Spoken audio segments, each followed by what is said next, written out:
Hello and welcome to This Contains Garlic. You are here with your hosts Georgia Garlic Mark Garlic. and we are back for episode 10. We in fact just had to check that and restart the podcast over because Mark was like, it's not episode 10. I was like, it is episode 10. Yeah, we've We're got so here. far. We've got 10 episodes in. Wow, go us.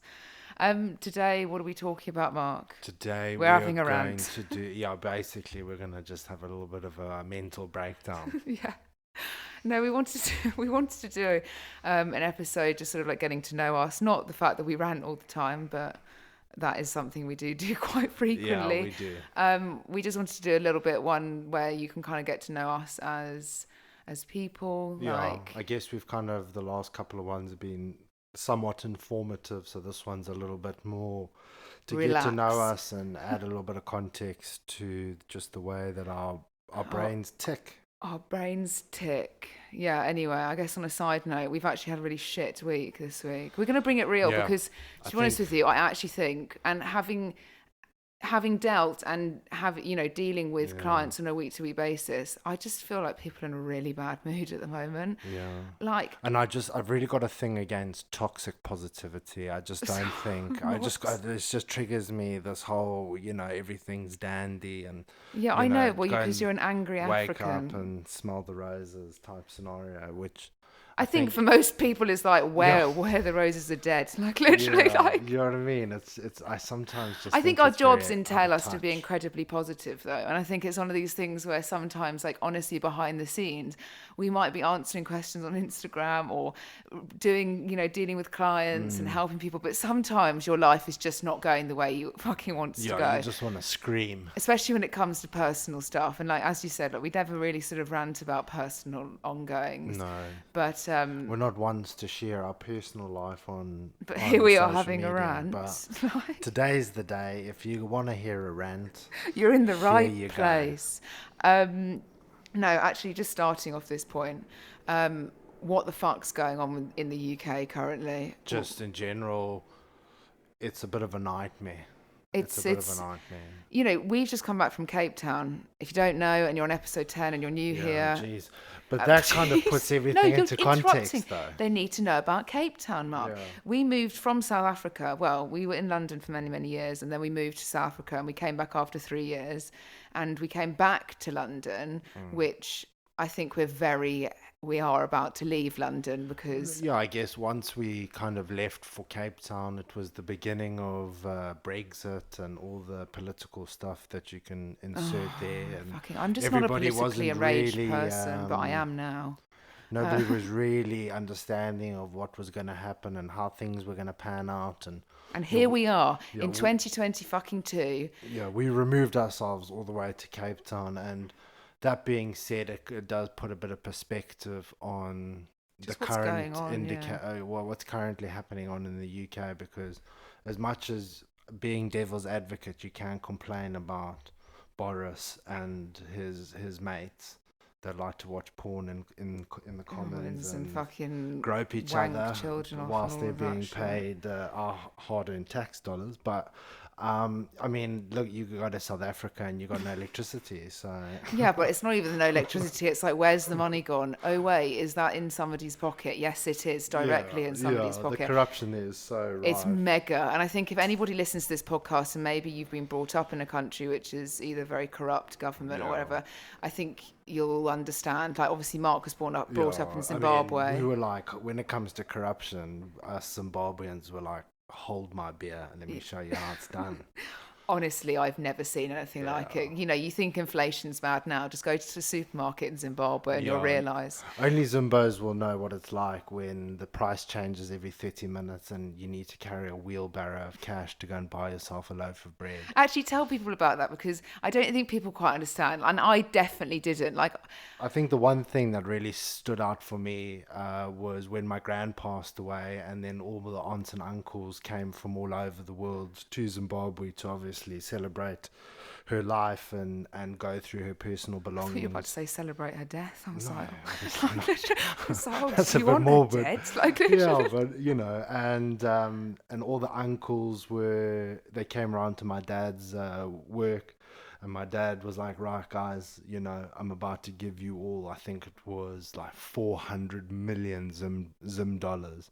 And they were beyond astonished. So my dad goes through to the safe, comes back with cardboard boxes of Zim dollars Yeah, just but wrapped keep in. context. Why are there cardboard boxes of money which technically is not worth that? The What could you buy with inflation that? is, oh yeah, this is the thing. So my dad hands over, billions and billions of dollars, and my uncles are like, oh my days, we're basically like, Jeff yeah, Bezos. we're Jeff Bezos, let's get the yacht out. And Yeah. my dad's like, guys, this will buy you maybe breakfast or And a a loaf of Coke bread. or, like a packet of sugar. So best you go and spend it right now. Otherwise, the value of it's gonna be halved in 24 hours. Yeah, so technically putting that into context, if you wanted to go to the supermarket and buy like a loaf of bread, you'd literally have to pile up the car. If you could find bread. If you could find bread, yeah. And actually, you'd have to pile up the car and you'd literally have to pay for a loaf of bread with wads and wads and so boxes much of cash Unless, for a loaf yeah, of bread. it was just, having lived through that, then you're like, geez, nothing can get worse than that. I mean, I gifted my dad for Christmas, what was it, $1 trillion from It was Zimbabwe. more than $1 trillion. It was. That's for all that he's I paid don't for in even my know life. what's higher than $1 trillion. But not many son-in-laws can say that they made their father-in-laws a trillionaire. My father-in-law, your father-in-law would be listening to this right now and be like, okay, Mark, like, let's just take you back I wish a few that was steps. £1 trillion. £1 trillion, well, inflation at the moment, fuck knows. But anyway, no, so it kind of puts it into perspective with what's going on in the UK. But obviously, being a first world country, it's held to, a higher standard of governance. And currently, what we're seeing, I mean, in my opinion, I think is very tone deaf. It's tone deaf. I think, I think we've been all not all of us, I'm talking the government's been tone deaf for a number of years now. Yeah. And I think, like, it comes a point where, like, if they had any awareness, with our jobs, obviously, we deal with people on a one-to-one basis. We go through, we don't just do, oh, hi guys, there's a back squat and some nutrition. A lot of our clients go through huge psychological changes with us. Yeah. And like hearing and, talking and expressing how other people feel. And also, I guess we're also in the same position of how we feel. Yeah. It's not great. Like, people are under huge amounts of stress. Everybody's under pressure. Like, it feels like, in fact, like we always say, like, you always need to know your times where you just tread water or you swim. And I think like so many people are like about to drown. And the fact that nobody can visibly see that, or if they do not address it, then we really are in a diabolical situation, worldwide as well, because of so many implications in other countries and everything that's gone on. From an outsider looking in, obviously not being British, and just from my observations, yes, I obviously am entitled to a passport. You're not entitled to a passport. I am entitled. If you do 5 years with me. No, you haven't. We haven't been married for 5 years. No, 5 years staying in the country. Get divorced after the podcast. Like, literally. I said 5 years is next year that we'll be married, and then you can start going at the Queenie for a passport. Yeah. But then again, Mark, you have done quite a long term in the UK, haven't you? I have been. But then you fucked it leaving to Cape Town. 10, 15 years. Yeah, but you fucked it going to Cape Town. Now we're back at square one on the passport application. If anyone's listened to this and you've had to apply for a British passport, honestly, you guys need to know more about British history than a fucking British person knows about their family. Yeah. Like, literally, a history of the UK test that spanned from the Vikings all the way through to modern day, and like knowing parliamentary structures and Magna Carta and all that kind of stuff. And if you don't get 85% or higher, you fail, and then you have to rewrite it, and it's 350 quid every time you rewrite it, and you can only book it every 8 to 12 weeks. What's your worst grade you've ever got at school? U, which is less than 15%. Yeah, my mum and dad were absolutely AS amazed. Level, gang. Shout out AS level. Yeah, shout out to Matthew Ribeiro for also getting literally 0% for every exam. Somebody I once wrote an exam. They said, "Can you, it was one of those exam questions like explain to us why?" And I said, "No, full stop." And then that was it. Handed the paper in, and that's why you come out with fuck all from school, and you've got to do a lot of professional learning. We had this discussion the other day. Like, it's so pivotal, schooling and A levels and all that kind of stuff, and it's so pivotal at a time in your life where you just don't understand or grasp reality properly. And then you're like, right, well, not you're only going to be that, judged it's not only by that. There's a this lot of mark. people who have been brought up in, families which are obviously much more academic. And I would definitely say that my family is pretty academic in the way that they've done it. Like my grandparent, that's medical, my father's finance, there's a number of things that rule down. I would say that my sister's very academic, but I think it was the thing of like, if your brain, you like to say, ticks a different way, which mine was ticking all over the fucking show. It was going around like a clock at school. I just never understood the concept of schooling, and I just thought, how can you expect me to pay attention when you put me in a room filled with like my best mates? Your best mates, yeah. Do you know what I mean? Like, it's always like you can move to the back of the class and there would be me like, hi. Move like, to the back of the class. Thank you, sir, with my pack of cards because I'm going to play poker. Yeah, no, like, honestly though, like I was definitely one to be called distracting. In fact, my parents will vividly remember because I did not have a great time at school. I fucking hated it. I was bullied really badly at primary school. Then I went to secondary school. It went really fucking tits up. Yeah, I don't really like school is not a good time for me. Like I don't look back at school and go, "Oh, well done, Georgia." I go like, "Oh dear." Well, obviously it can be challenging for both sexes, but I think as a female, it's probably more of a challenge. Yeah, the bitches, bro. Yeah. The fucking bitches. It's not that. I just once think you it's get just... out of the stage of like being picked on by other kids, which is like what, Form 3, 15 years old. First of all, Form 3 is not the same in the UK, Mark. Yeah, okay. So please stop talking to the Africans and start talking to everybody on this podcast. How does your schooling go? This is me. Don't even know. Like, like how well did you do? Don't know. What you would go in primary? No, if you go from secondary school, year 7, year 8, year 9, year 10, sixth form, college. How was your counting at maths? Great, like actually. Really attend? No, but my parents will remember a parents' evening where I was doing really fucking shit at school. Cheers. Not shit in the sense of, as I said, I would actually say now in my adult brain, I'm very academic. Like we were talking about this the other day. Like I would be very interested in going into like medicine. Just wish school didn't dictate all of that shit. Yeah, but it's not. It's the attention span, not the actual learning that I think. Yeah, and if you were creative, which I'm very creative, I'm the one that does like all of our graphics or all of our concepts for our business. Like I am as creative as one could get, and I think when that's thrown at you at school, it's like either do like an art or a fucking design technology class once a week, or like good fucking luck. Here's geography. You'll just learn about the fucking equator and the core of the earth for like 4 years. Tectonic plates and cumulonimbus. You took geography at A level. I did. Yeah, when Mark listed off his A levels the other day, I thought, okay, geography, gang. Why did the economics not come into play then, Mark? It did, and it does. When?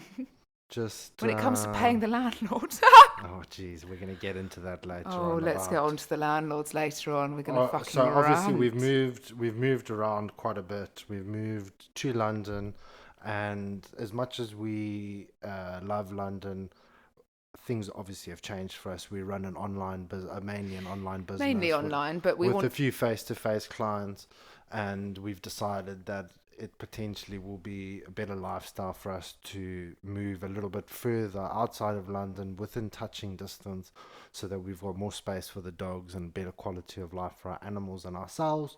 So we're having to we're moving. No, let's fucking go in. Let's go in, because I need to let it out, because I just want to rant, and sometimes some people don't want to hear it, but you're going to hear it if you're listening to this. We took out, we rented a property in London, a premium one that probably is just too premium for what the fuck it is, to be honest with you. And Yeah, premium is a very loose term. well, Premium from in price, but photos, not premium in finish. yeah. Well, it looks in A photos. little bit of context, just to interrupt Georgia quickly. We rented this pre-COVID where we only did virtual viewings. Pre-COVID, Not post. during COVID. We were in South Africa. Yeah. We were like, right, we'll come back to London. You know, we just sold our house in Cape Town. We were like, if we want to be in London, then maybe we'll buy in the next couple of years. If we don't, well, we need to find an area which we do want to live in for the long term so we can like start to settle down. And when we were like, okay, well, let's do the first like year or two in London, just so because that's Just our find comfort your feet zone. in a comfort zone, yeah.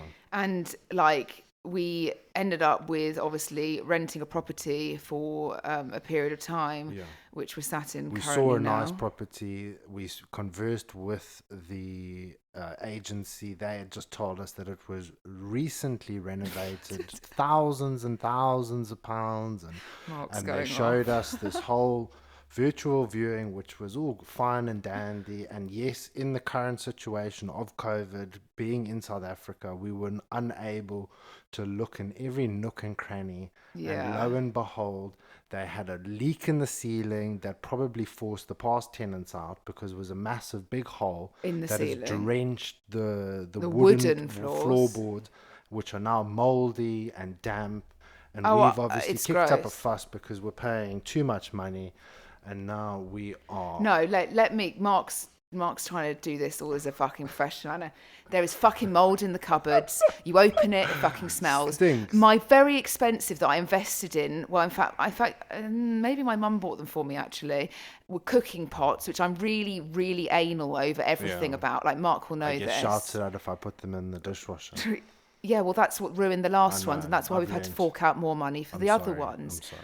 Anyway, they're all in there in this cupboard where we were opening it. I was like, when we renovated our house in Cape Town, that had damp issues and like it sends We off had a fucking burst pipe, which then started to cause damp. And obviously, being previous homeowners, we understand that damp is not easily removed and dealt with. Yeah, but anyway, if you've had extensive water damage in a property and you don't take up the fucking floors and redo them and you go and stick on what looks in photos like a high-end finished fucking kitchen cabinet, it's an IKEA white fucking unit that had been cut so badly that like honestly There's a just child gaps could have done a everywhere. better Yeah, job. there's gaps and And then the skirting of the bottom of our kitchen cabinets just started to fall out. And we were like, what the fuck's going on here? And then we realised the whole floor is now Yeah, unlevel 'cause then- because it's damp and mouldy. We then obviously, we're good tenants. Like, we're really good people. We're actually far too good. And I don't want to even be big-headed over this. There's We're no so drinking, considerate there's of no others. smoking. We go to bed at a reasonable time. No, it's not even about We living in a wake- property. This is not fucking Yeah, school. we keep it clean. We're very As compassionate people, we are towards other considerate, people. Mark. We are Yes, I very know. considerate. Our jobs are to be considerate of others. We are ingrained to always do best of So others when rather we than highlighted ourselves. these issues, and there was issues with the bathroom, and there's issues with the windows and everything, we brought this to the attention of the landlord. What do they do? Fuck all. Yeah, they were doing sweet effort. And so anyway, we said, right, we'll end the tenancy then. Yeah. Anyway, we're in this situation right now where we're viewing other properties. Like, we're really happy to get out of London and to like do something new. And then the landlords strike again. And Yeah. all I can say is what a fucking greedy bearing cunt. in mind that this woman, when she had to meet us, she sat us down at a coffee shop on She told Fulham us she Palace owed Road, 7 and properties that around she London. was so successful and she had 7 properties across London, and this flat in Fulham was the smallest, and blah blah blah blah blah. And the actually, to put into house context, in our the apartment is Parsons not Green small. is 3 stories high, and And then so you're sat there and you're barking on about how bloody successful. And I'd like to point out it wasn't even her success. So I'm not going to Yeah, fucking I be like mean, her anyway, husband was the so one. Anyway, we've been I put in loose terms, negotiating with getting out of the landlord, because tenancy. God forbid they might have to pay an extra 400 quid. No, but in the grand scheme of things, that's fuck all, seeing as they've just secured potential tenants paying. Okay, let's just talk about inflation quickly. They think after 8 months of us being in a property that their property is now valued at like £600 more a month. A month. What world do you fucking live in? Yeah, like having not unicorns, addressed the your long list rainbows. of exactly, not having addressed the long list of defects and issues that we've had with the property, it's you out next tenants in 48 hours. And like the fucking annoying thing is that we are paying them money still, and a lot of it, and it fucks me off. I'm just like, you are. We've this recently, just before starting this podcast. I couldn't even sleep last night. Like honestly, me and Mark, this is what I mean. I am not a confrontational person. I can talk really well with people. If you're to my face and don't really like something, I probably could be vaguely confrontational in conversation. But on email or messages, I hate bad blood. It's just not something I can live with. Both me and Mark will sit and just like quiver in the corner, just fume. literally fuming, and it fucks the whole day up. And in fact, we just sent a really shitty email. I literally just sit and have arguments with myself in my head, playing every possible scenario. Yeah, I shared a meme on my own Instagram and then you always get the email back and nobody actually cares. Nobody cares. They're and like, whatever, bro. You've just sent us a long email saying this place is shit. We don't care. Yeah. And you know what it is? It's just like, it's like this. It's like somebody going, and that's the reason why we're kicking off in the first place. Is it's not because of money and stuff like that. It's out of principle. Is the fact that the reason why us younger generation struggle to get on the housing ladder is because people are accumulating copious amounts of properties. Right, don't rant. We've just owned a property, Mark. Like we can't really. I appreciate that, but we didn't own like 7. Yeah, but 7. Look, if you invested wisely, hats off to you. Just treat the people that are renting your properties with some kind of respect. I don't think there's any problem with people having more properties and having a good, successful fucking life. I think it's great. If anything, we should all strive for fucking being more successful. However, if you are going to accept money, no, Mark, you have. If you look after your tenants because they are paying your mortgage. That's what I'm trying to say. Or lining your pockets at the end of the day. So you should look after them, in my opinion. Well, you should look after them. But unfortunately, we've come across far too many people in our lives which don't put anybody else, barring themselves, in the game, you know? And it's really apparent. Like, we'll end the conversation on the rental property now because we're probably have just received I've just probably seen a notification come up on Gmail saying like you're a fucking cunt. So if you're wondering why like we're having a rant, we're just really angry that people can behave in ways which is just not considerate for others, and it's not like we've done anything wrong in this situation. Nothing. Exactly. We've been misled because they had a massive leak. They didn't tell. Bro, I will take the legal route. Watch me. I'm not scared. They didn't tell the new estate agency that there has been a leak, and then it's all smoke and mirrors. I think everybody's a liar. Now we're being punished because or we're either being punished or I have to sit here and pay. Punish is a slight weird word, Mark. Like, you're not a fucking small child. It's just not working out in our favour, and it's working out all in their favour, that they've just re-rented the property on a mouldy property that smells. My thing about all of this is not getting out the tenancy. I don't give a fuck what happens after this. I bloody well hope it falls down. But my issue is the fact they have literally just secured new tenants at £600 more a month, and we have literally been here for 8 months.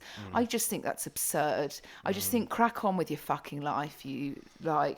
I mean, you know what's annoying is sometimes you want to spell out an email. When I used to be employed, and hence probably why I'm not now, I'm joking, I used to write on emails. The biggest tactic if you're annoyed with somebody is to write what you've got to say, but put it in white. And if it's on a white email, it won't show up. But now with dark mode, I think it probably will. So don't take that advice, because dark mode on phones will show that. But I used to write like the end of my emails like a shitty sentence that I'd then put in white font. So they couldn't see it, but I could just get my point across, you know, click send. And that's why I'm not employed. What happens if someone copy and pasted your Yes, I know, but that was back in the day, you know? Just reckless. Fuck. And you wonder why, do you know what I mean? They didn't like me at but school. Sometimes being it feels good though, which is a bad thing. What do you mean it feels good? Being a knob. What, being a complete twat? Yeah. Just being a knob is, There's a lot of swearing inconvenience people. I just think if you've got being spiteful, obviously some people have got it, some people haven't got it. I don't have it. But, oh jeez. I wish I had it. I said to you yesterday, we were like in the middle of work, and I said to Mark, I was like, fuck, I wish I could just like be a twat, but I just can't. I feel like because it's all in writing and it's all this, they won't even speak to us because they're just that much of a bellends, do you know what I mean? I'm inspired by people that are spiteful and take it into their own hands to get their just revenge. Do you? Because I think it's also In a legal, that's what we're dealing semi-legal with. That's manner. what we're dealing with. People that are spiteful, and we're having to deal with them. It's not pleasant dealing with Yeah, people when when you- they're complete twats, is it? You know, it's No, it just ruins your day and makes you so counterproductive. yeah, and you just sit and you're angry, and I don't need to be angry on a day-to-day basis. I don't need problems. I don't try and cause problems in other people's lives. If there were no problems in my life, I wouldn't highlight them. We wouldn't be in this situation. But the problem is stemmed from the property, not us. Do you know what I mean? Nobody wants to even accept that. No, I know, but anyway, we move on. Moving on. Let's get to know us a little bit more, Mark. Yeah.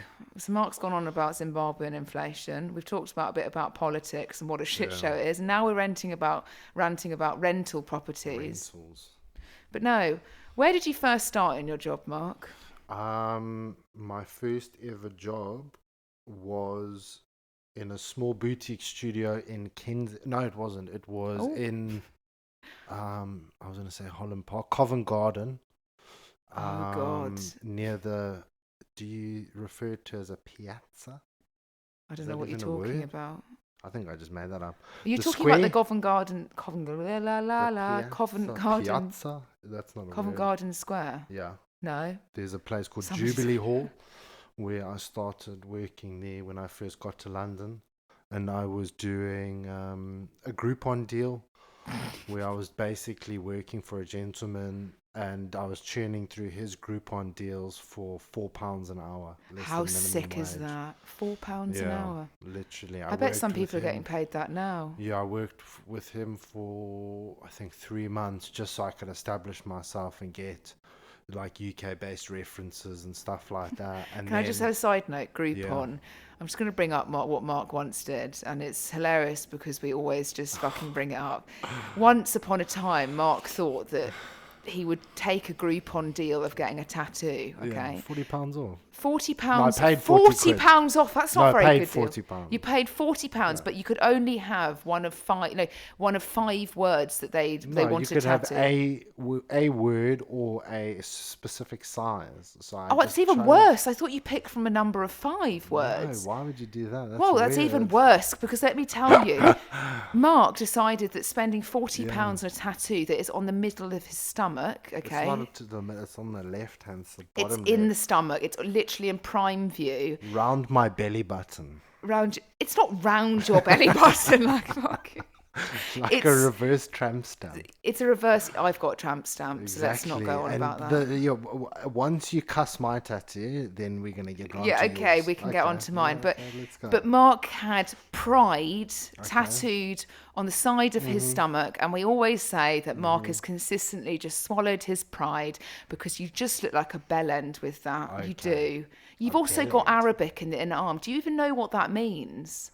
You have got a tattoo Pain on your is lower temporary, back supposedly. I that hope you- it says like that you paid a celebrity tattoo artist hundreds, Miami if Ink. not thousands, No, don't of dollars. lie. I paid $800. And it Okay, too is- much. I didn't pay either. I'm not going to be horrible, but it's just, it's... Do you know could what? be better. I would actually like to point out. I actually had the tattoo first done as 2 conjoining hearts with an old friend at school. Then I was like, "What the fuck's this on the top of my?" And you've So got I thought the I'd expand audacity it. to even criticize my tattoo. Does but anyone you've got know a Cheryl heart Cole? If you know with a Cheryl knack. Cole, well, Mark, you can't. Do you know what? I'm going to start getting rude now. If you know Cheryl Cole, don't die. Jesus, there we go. Fucking life insurance. I'll claim on that. Cheryl Cole had like her whole arse and like back tattooed with like roses. Yeah. And Yeah. I think the rose was a vibe. So you got I didn't want to be influenced Cheryl by Cole. Cheryl Cole. No, it was just the art of what was going about then. Okay, It was so a rose. You got influenced by Cheryl Cole. I didn't get influenced by Cheryl Cole. In fact, Cheryl Cole had that done after me, Mark. Oh, So if anything, she got excuse influenced me. by me, okay? And the thorns coming out of my lower back. Yeah, which... All I can say is it's not so high up that I can't necessarily cover it slightly. But it is one of those ones I really regret. I also regret getting fucking flowers on my arm. I've also got a world map, acting like I can actually go around the world travelling All when the actually I'm places that stuck. you can stare at whilst you're working. Yeah, I know, Mark. You don't need to repeat yourself. Why don't you take me on fucking George is holiday? having a moment because everybody's going on holiday and we're not. Well, why are we not going on holiday, Mark? Because we had it booked and then we had to fucking cancel it because Yeah. we've got to leave a property. So why is it that I'm sad? It's because I had a holiday booked and now it's Because you've got a cancelled. mouldy property. Let's go back to the property. let's, take, I'm not finished yet. let's take it back. If you listen to this, like, we're not actually that angry individuals. we're We just are. like- We actually are. Behind closed doors, we can really fucking rant, as we like to say. Mm. But no, regarding off tattoos, we're going back to Mark's Groupon deals. Where did Yeah. you go after that, Mark? The next stop for me was going to a private boutique studio in Kensington, where I was there for about 2 years. Obviously, very good experiences. And what about where you began your In the long park. personal journey in the park, In the park. In the fucking bushes, bro. in the bushes at the back? Yeah. I really enjoyed. No, I. Some people really enjoy training outside. I think when I first like fully like qualified, and this is like the first stage of career, I thought, actually, it's nice to mix fresh air with exercise. I also think that like I wasn't necessarily at that point, I don't know, super keen on being in gyms. I think, as I Sure. said, when I first probably started in the industry, like, still very, very male dominated. And I Yeah. don't know, it was all that thing Yeah. where I was a bit like, I think I'd rather be like not there. But then obviously it comes a point where I went from being in the park to then training people at people's houses. And Yeah. like, I was very The lucky to slow have. transition to Yeah, but I was very lucky to have clients that had gyms in their homes and stuff like that. And so I actually, do you know what? Actually, I think that was probably my favourite time, was training people when I went to the houses. You could never train as many people in a day. no, because you got to move around geographically. I mean, and even if you live like Southwest London and you want to get somewhere else in Southwest London, it'll literally take you like a fucking hour. So being like, our Uber fucking bills were like $2,000 a month. It was actually obscene. Because it was literally like, order an Uber, get in an Uber, go to a new place. Do you know what I mean? Hi everyone, leave place, get in an Uber, go somewhere else. Yeah. Because like buses were just so unreliable with yeah, transport you had to services. Uber or black cab. Oh, the bloody black cabs. Do you know what I Yeah. mean? I do like a black cab though, I'm not black going to lie. cabs. They know where just they're before fucking going, Just and before we left to Cape Town, they were cheaper than Uber. Yeah, actually, that's so funny because now everything is like getting a taxi in London, everything surges. And because there's like Everything's surging, yeah. 17,000 apps that are all hosting taxi things, what they do now, if you've ever wondered why you never accepted a taxi ride, it's because they have all of the apps open and all of the apps are at different rates. So if one's surging and the other one's not, they'll take the people on the surge. And that's why they might cancel you like on their way. It's nothing more annoying. I have to say on that topic, Bolt, if anybody's used Bolt, that is the worst taxi service. Very unreliable. So unreliable anyway. But no, I think the whole thing of just like, I liked being able to sort of break up my day a little bit. Yeah. Yes, I might not be able to train like the extent of I guess sometimes. once you get to the point where you need to be in one location, because then it just becomes financially feasible, but also more convenient for you to be in one place so you can cater to more people. Yeah, and also the just day. like to point out is like, what we've mentioned on podcasts previously, like if you're a like a freelance trainer and you're not employed in a gym, like you're paying a lot of money to rent space, and unfortunately that's where like gym owners make their money, and it's needed. There's not many spaces available to like rent space, so they become really competitive on it. And you don't really have much choice because You don't really have especially if your stand on. clients don't want to travel places, and you've got to also appreciate if your clients are training with you and they're loyal clients, I mean, you're going to be paying anywhere between £20 to £30 per session per more than hour, that probably now, or you're going to be paying between 1,500 to upwards. 2,500 a month as a full-time trainer, which will then obviously give you the priority of slots, booking in your slots, because if you're paying as a freelance trainer, you're paying a gym, you have to book a slot in because there can be so many trainers and clients in one particular place. Nobody at cares the about a one given booking time. system, Mark. I'm just FYI. FYI, I'll just talk you through Mind Body app. But no, I would say that going, training people at their homes, I do it now. So you started so you started in the park, then you went, and then I went private studios. then But you then, went then into I private still studios. slightly was in private studios, still training some people at house, depending on the client. If they were And what area was this? Is incognito this was clients. I know obviously I'm just like interviewing you kind of. Why are you interviewing me? We're So just having a just to give fucking you context, conversation. whereabouts were you based? Mark, we've told everybody this. Okay. I mean, we've just My, dobbed in I'm exactly where we just, live. Do you know what I I'm mean? Do still you want my triggered by WhatsApp the location? triggered by the Do you want to come damn to the kitchen. mould? Yeah, no, I was obviously always based. No, I was based Chelsea and Kensington, Yeah. and Marylebone around there. So And working in those areas with a certain type of clientele, would you say that that has impacted the way you see the world? yeah, I'm not going to get into this, In but terms of like, well, get into what you can.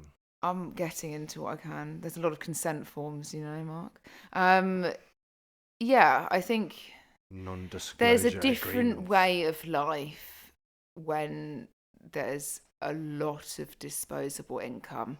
And I think that the expectation, like, I would happily say, hand on my heart, I'm really good at my job. Like, I don't like to be, oh, I'm amazing. I never big myself, but I'm very good at my job. Like I because I have a passion in it. Do you know what I mean? I actually like want to do it. Yeah. And I think back then, like, I think sometimes, like, I was always with clients very like, I was very considerate, but I was also very upfront with them in the way that they either behaved or the way that they worded things or the way that they spoke to other people. Yeah. Some of the people I obviously used to work with, or for, should I say, had a lot of help, like additional help. So I'm talking like maids and Cleaners. no, not even no. I'm talking about maids' help. Do you know what I mean? Butler services. You name all of this stuff. Maids.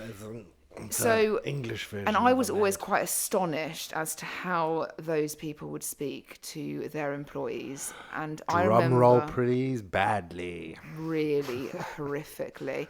And I remember actually on numerous times being like, "You're not to speak to your staff like that in front of me," because it's very awkward. Disgusting. It is quite disgusting how some people speak. But that's unfortunately, as we've said, like when you get to I had some really, really fucking great clients. I've still got some of them, you know what I mean? Yeah. In the sense of what we're doing now, we obviously run 97% online. So that 3%, I still coach people that I really enjoy coaching face to face. But there were times in our career where we were very much tested by individuals we had to deal with. And it was like, I don't think anybody really understands unless you do the job. Yeah. You're not just their fucking coach. You're literally their life. It changes you as well because you're in that environment. You're in a group of individuals, a circle of individuals where much to any environment that you assert yourself into, you have to adapt to survive. And You sound like Bear Grylls. Yeah, you got to adapt to survive. Drink your own urine. I've never adapted to survive. Do you know what I mean? I don't really think that's really. I don't adapt to survive. Do you know what I mean? I just adapt because like they're either a twat or they're not a twat. Do you know what I mean? And then you know how to deal with it. Yeah, but I don't speak for myself, but I would say having dealt with people like that after a very long period of time, I probably started to become a bit pretentious myself. Oh yeah, the ego is through the fucking roof when you're dealing with people that are paying you lots of money. You live quite a lavish lifestyle, and I'm not saying I was brought up in a very, very lovely lifestyle that I'm very, very grateful for. I completely fucked around for a lot of my fucking years. But I am in a position now due to the positions that my parents have helped me with being with a good education. Well, they tried to get me a good education. But in my later life, I really, it's one of these things I think... You've clawed back. I'm fucking some brownie points. Some brownie points, yeah. Like literally I've got like maybe 3. I reckon my sister's probably at like 19 brownie points. Yeah.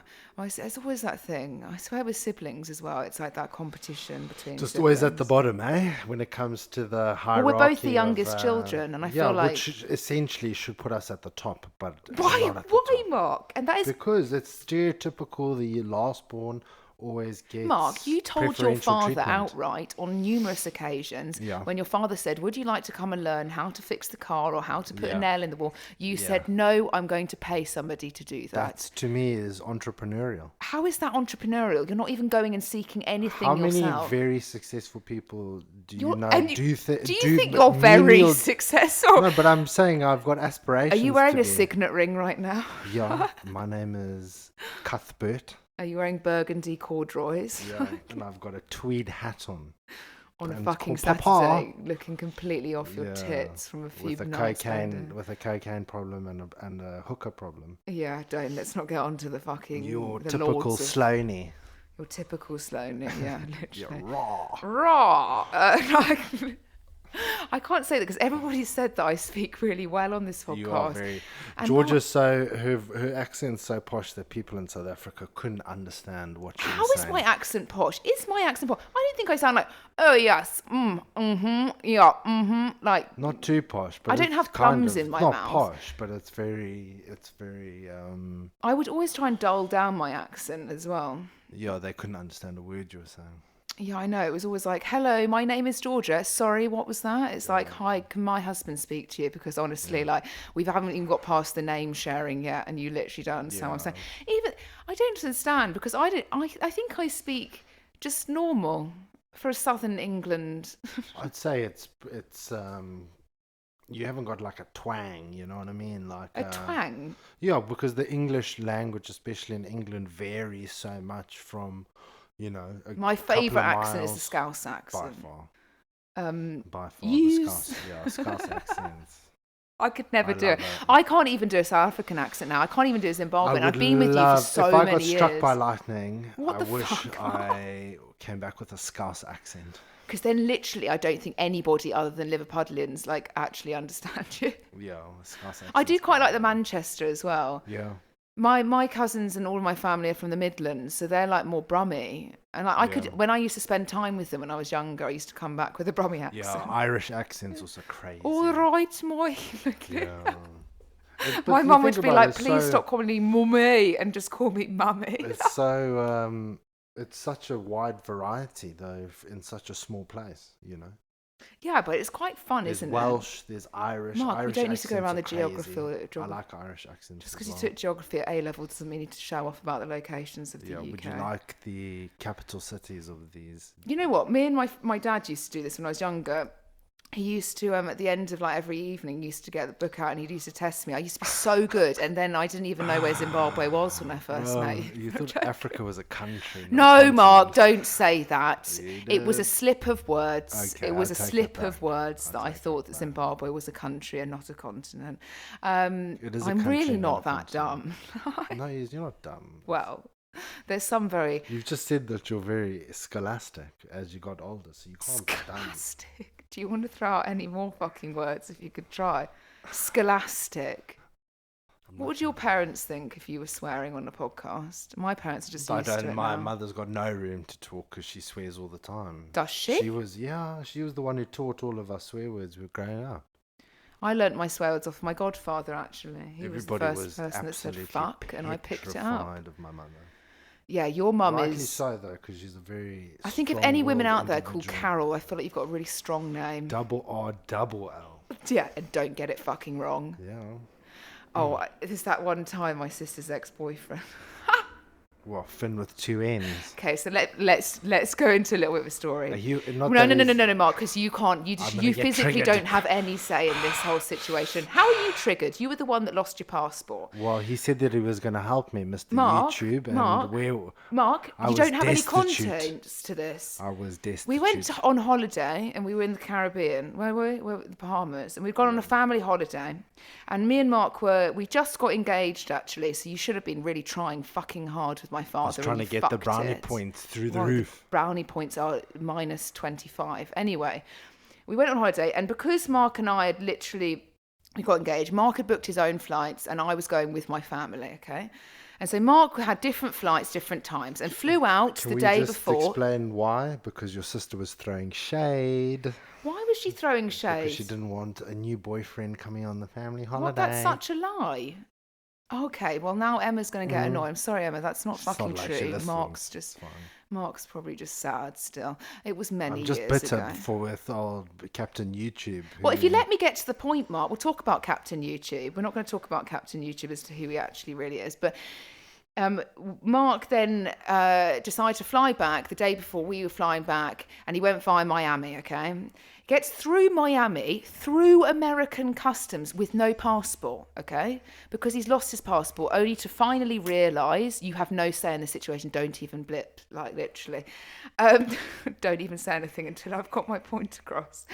He then decided that he realised he'd lost his passport, he didn't know where it was, and he had no passport. Mark at this current time was on a South African passport, just to point out, which is a fucking nightmare if you're to lose them in countries like America. He then decided that he called me whilst we were about to get on the aeroplane in the Bahamas, and he said to me, Georgia, I've lost my passport. And I was like, well, there's nothing I can do about it. You're either going to have to sort this. To find out that the consulate was literally was in New York. Two places, New York or Los Angeles. And so the closest part for Mark to get in, luckily you had your ID cards, was to fly from Miami to New York. My biometric residency permit. Mark, nobody needs the fucking actual facts of your status of this nation. And so he flew, well, no, actually, before we got there, Mark decided to go missing for a few days because he was a couple. Yeah. He was so clearly stressed about losing his passport. He had to go to a techno festival where Solomon was fucking playing. If you know Solomon, you know Solomon. Anyway, a few days later, he contacts me after the police are out missing because Mark's not even stepped in his hotel room and he's not got any passport. I'm like, shit, the last Uber he's taken is fucking downtown Miami. Look, I'm not that much of a psychopath, but when it's like 2 days in, nobody's got on the flight that's been pre-booked, you're like, are you dead? So anyway, people knocking around, and then Mark texts me, hi babe, sorry, my phone was off. Obviously, I was like, you're off. Do you know what I mean? You're off, away from me. We're not getting married. Anyway, you're like, how am I going to sort this out? I said, well, we did pre-book you a flight to New York and you fucking missed that one. So you're now booked on a flight to New York. Go with your residency, remain card, whatever, and get to New York. The funny thing in all of this situation is Mark was so cocky with his travel back that he actually gave us his suitcase of all of his clothes. So Mark in this situation was actually only wearing a swimming shorts and a t-shirt and some flip-flops and a rucksack. That was it. Didn't even have his laptop, nothing, okay? So I've got his suitcase. He's got to fly to New York in like minus 10 to 20 degrees because it's winter there. He's just come from the Bahamas and he's got to say he has spent 9 days in New York in some crackhead's apartment because you didn't even have your card on you, like useless. To then, we'd asked my sister's ex-boyfriend for Mark to stay. He offered. He said, offer. He did offer. He's never offered shit. He offered when he was all Billy Big Balls. He was on holiday with us. The in-laws who had just paid for the holiday. So he was like, Ma, you can come and stay at mine. Yeah. Well, and I was like, cool, bro. I'm going to come and stay at yours because I don't know where I am. No, Mark. He said he could come and stay at yours when you came to New York. Not that you'd lose your passport. And I was standing waiting to get his address to go and meet him because he said I could go and stay with him. He was like, sorry, mate. That you've missed out the whole point. Mark messaged him and said, hi, mate, I've been... Hi, Finn with... Oh, no, I shouldn't say his just name. Shut up. Sorry. God, you're annoying me right now. I'm very angry today. I'm not even premenstrual. Do you know what I mean? It's just that rage. Mark landed in New York and was like, fuck, I've got nowhere to stay. This is like a really quick turnaround. Like, I need to get somewhere to stay. So, and because of the whole Airbnb situation, didn't have his card on him. He was waiting for us to land in the UK. All of this shit. He messaged my sister's ex-boyfriend and he spelt his name wrong. And instead of putting 2 N's on the end of his name, he put 1. And my sister's ex-boyfriend came back and said, hi, Mark, actually, it's Finn with 2 N's, not 1. And Mark was like, do you know what? You're a fucking bellend. And then he was like, you can't stay at my house. And ever since then, I'm kind of glad they broke up. He was just jealous because... Jealous? Yeah, he probably weighed 65 kilos. And What's he had this wrong with weird weighing... intention about asking me about training and muscles, and I think he was just feeling a bit... Well, Mark, you actually went to the fucking shop in the Bahamas and bought him some weird robot. Yeah, I thinking I was going to bond with my maybe-to-be brother-in-law, and he was an absolute Bell End. Yeah, well, you know what? I feel Good like have riddance, real mate. head. But you know Good what? In all of riddance. this situation, you're very angry about it, but you also did wrongdoings in this. I did do wrongdoings, and I put my Wrongdoings. hand up and I apologized. I, And it couldn't have been that bad because we're happily married, many years later. So many years later, many annoying years later. I, Yeah, but you have a are different so one. hard done by. I am hard done by. Right now, I'm We should showing my start a colours. charity for how hard done by Georgia is. Go fund me. Yeah, come on. Go fund me for all my hardships. No, that's a fucking lie. I've got no Yeah, it hardships. was a bit one of those things where you're young and you just don't. You're not fucking young. You was were young older at the than me. time. What I was now. Yeah, but I'm a man, so A man? I'm Useless. technically more immature than a woman at any given age. So No, you just in your men are just mid-20s, not. then you essentially 18 mentally. So you blame the fact that you were mentally 18. That's why you needed to go to a I- techno festival, not speak to anybody for like 3 days, and then come back around when you had no passport in a country like America, which most certainly would kick you fucking out. Do you know what I mean? Like, it's not the sort of place to be fucking around either. What if you had died in downtown Miami? You were having a good time. I was skanking to Solomon. God, I'm Jesus. hungry for the power. If you continue. It's an embarrassment to everybody. Do you know what I mean? Embarrassing. Everything about you screams embarrassment. I wish you sometimes. had the same energy for the landlords when you're like, okay, I'm so sorry. I didn't say sorry. I said I apologise that you're a Yeah, greedy keep the twat. same Do energy. you know what I mean? I apologise for you that you're a greedy twat. Like, literally.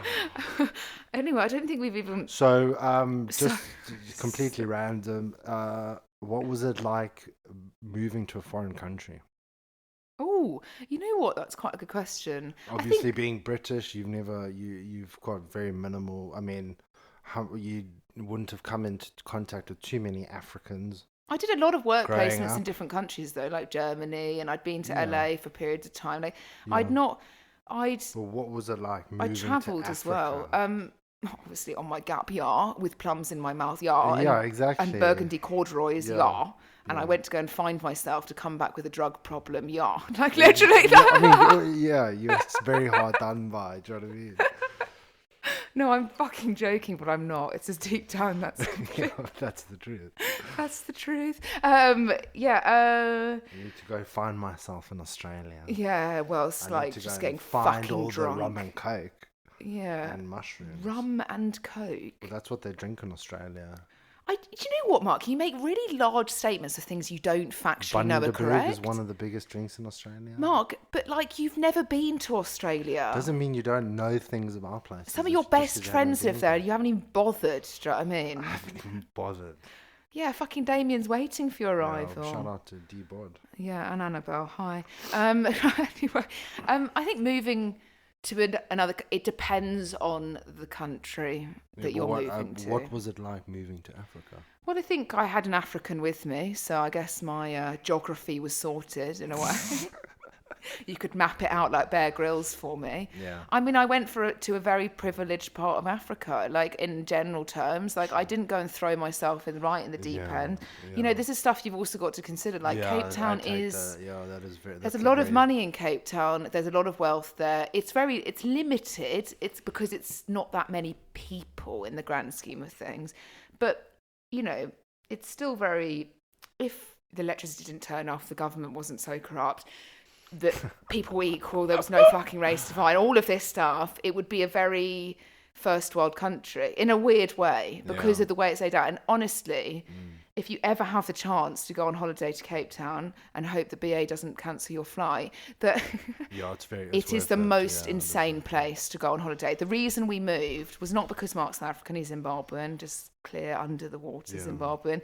Is because Mark had a South African passport because nobody wants a Zimbabwean one, and it was the easiest place for me to jump on a visa. Technically, 90-day we couldn't fiance. go to America. We couldn't go to Australia and other places. Well, I'd used my like that. visa on Australia, so that was a no. And we just wanted to remove ourselves completely from London life. So South Africa. Yeah, we do was the things in most- extremes. Yeah, very irrational. Irrational, impulsive. Impulsive is the word. Like you've just had a concussion and you just want to just do crazy When have things. you had a concussion, Mark? Well, playing rugby. Oh, yeah. Sorry, Mark's professional rugby career. What team were you in? Team Zimbabwe? Lol. Literally. Did you even make it to the Commonwealth?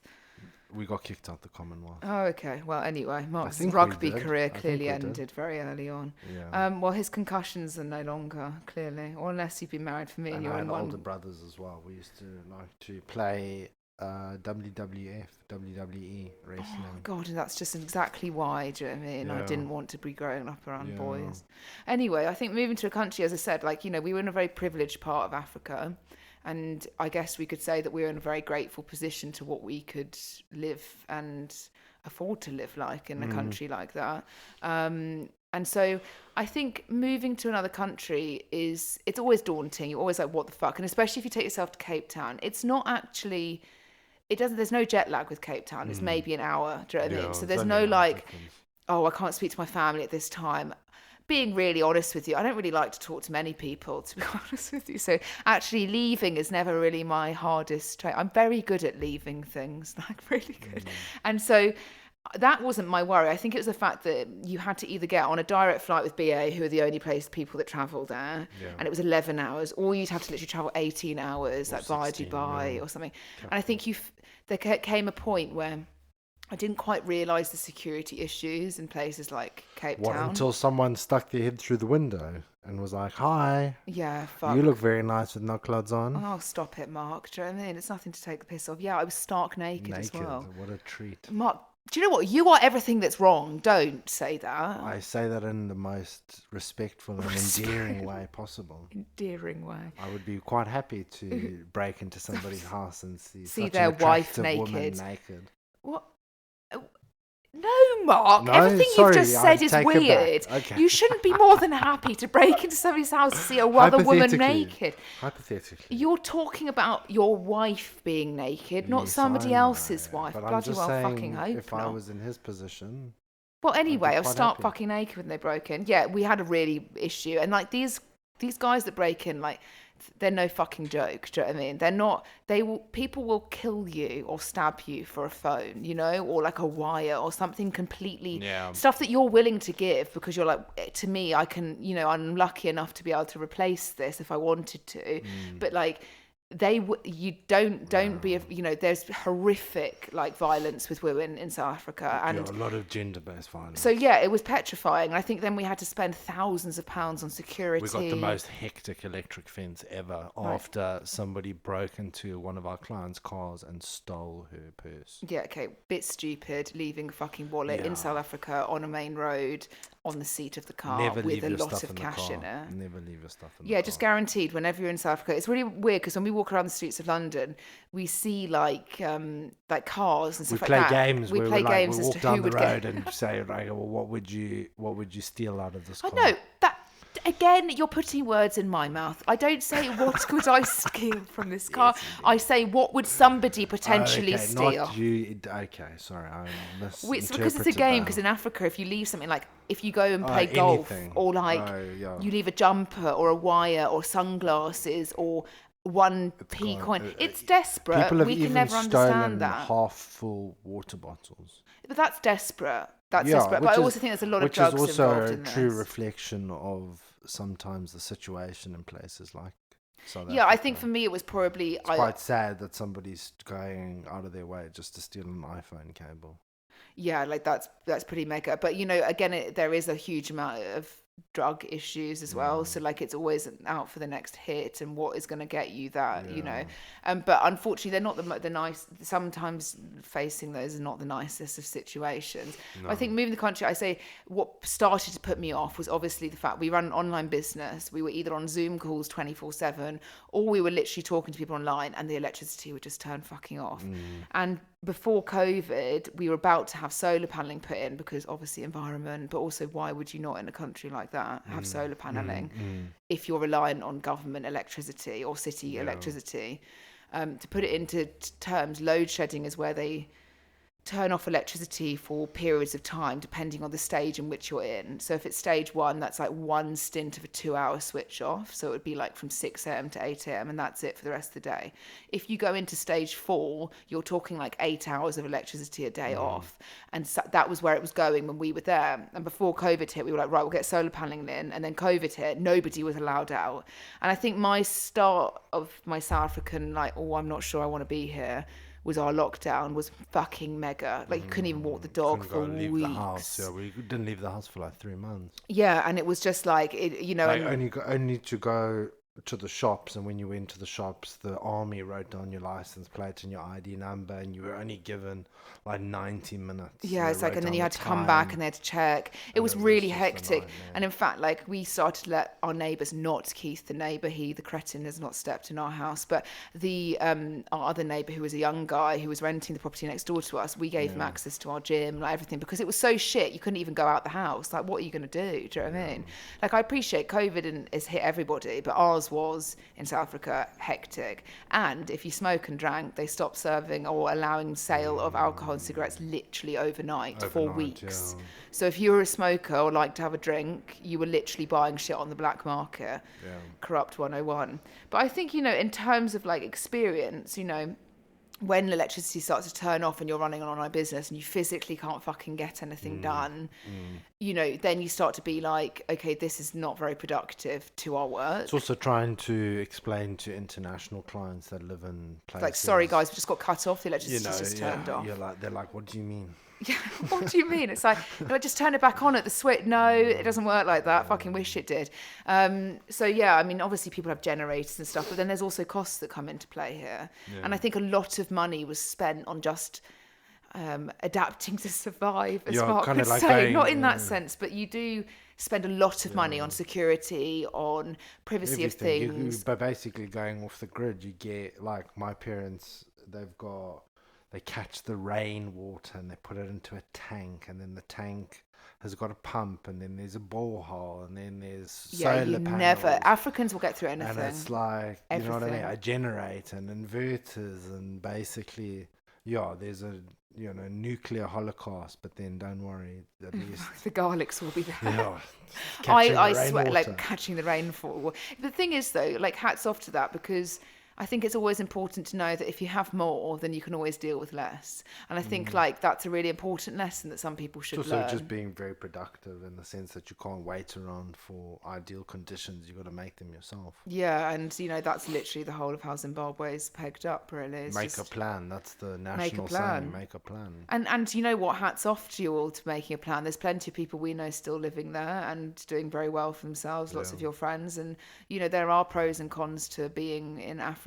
You know, if you're in with farming or you want to... I think if you're born in Africa, it's very hard to... I mean, I know there's a lot of Africans that have left and stuff like that, but if you ask the vast majority of them, would you go back if things were better? 80% of the people would say yes.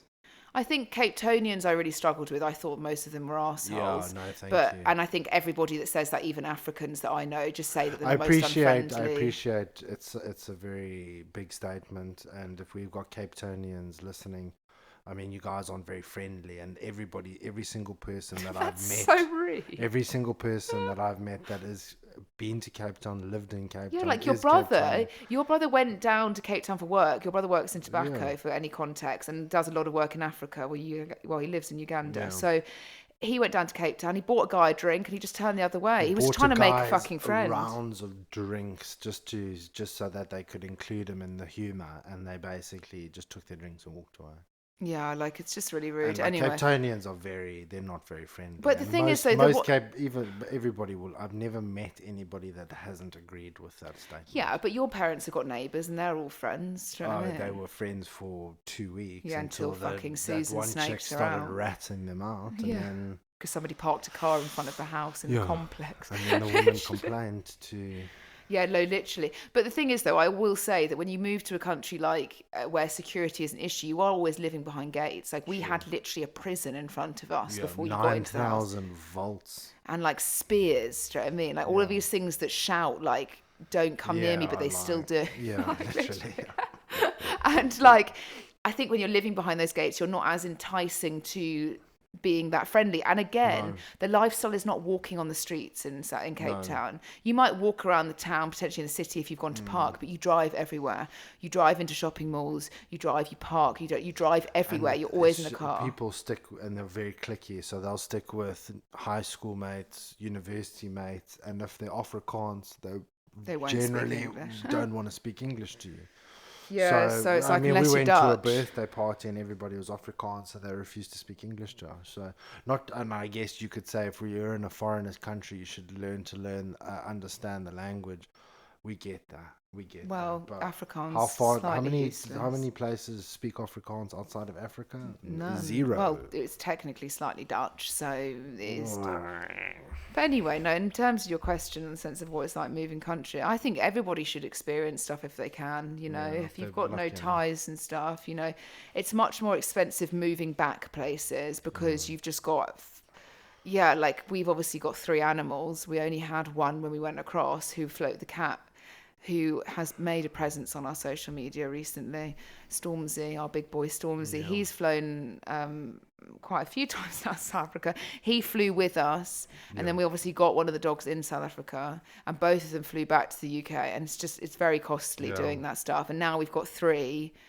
That would be really hard. Which is also proving, going back to rentals, which is also proving hard to... Oh, God, Mark, let's not bore them again with the rental. But How anyway... many landlords have told us no? If you're a landlord listening to this, drop us a message and say, are you as much of a bell end or not? Question mark. Literally. How can you accept screaming children that will scream and inconvenience all the neighbors? You know, there was a kid next door who was just banging a pole for like 45 minutes the other day. How is that acceptable, but you can't have 2 cute dogs that don't bark? Yeah, our dogs are so shed a well bit of behaved. hair, but we hoover like 3 times a week. Like 3 times a week, someone not 3 please times a explain day. that? How a child that screams and shouts and stomps on the ground is better than a dog. So many people I know are like, I love the sound of children in the neighbourhood, and I'm like, I really don't. I think for some people we need to clarify that, like, I guess having children is probably not on our priorities just yet or ever. Yeah, I've never really been that maternal. I think I'm a bit opposite to most women. My sister's the same. Yeah. I just don't really want to bring a child into the world right now. I'm very happy running a successful business and doing my thing and, you know, just getting along in life. As I said, I've never been child orientated. I'm just going to go completely random. I saw a headline in the newspaper that the government are contemplating, I don't know if this is true or not, I'm just reading from the newspaper, the government are contemplating increasing taxes for people with no children. Oh, what a fucking joke. You know what? When somebody said to me the other day, oh, it would be sad though when you retire or when you're elderly and you don't have the grandchildren to look after you. I'll be in the Bahamas in a fucking care home. I will have paid all of my life fucking wage. I will be on a fucking sandy beach. I'll be dying on a sunbed, literally. I don't need a child helping me. I would prefer a care. I don't care. I'll be on holiday. I'll spend all of my retirement on holiday. I don't, with maybe the dogs. Well, the dogs definitely won't live that long, unfortunately. Very sad. But no, I appreciate why people have children. There's many of our friends and family. All of our friends have got kids. Not all of our friends. Not all of them, but the vast majority are on their way or already have had children. And like, I get it. Do you know what I mean? I really do. But you're enough of a child There's a lot for me of to deal with. I know, and I think having children makes you grow up, and I just don't want to grow up. I think also there's a massive factor we're missing here on children is the fact that our jobs are very demanding. Not in the sense of demanding, like, please don't take this like we've got some hectically stressful, but we deal with a lot of clients on a day-to-day basis, and I can't do that 6 months pregnant like we don't get maternity leave, you know what I mean? Like we're working for ourselves. It's as many of these things where you're like, I'm just not in the position yet. And that's why I guess sometimes you have to justify yourself. I'm sure your mum would like me to pump out a child at some point, but that would definitely get us back up the rankings. Yeah, the rankings. Because we're currently sitting in last. Yes, because we left Cape Town. Even behind the grandchildren. And I know, we're actually behind the grandchildren. Yeah. Nephew on East. Right at the bottom. We couldn't be further down.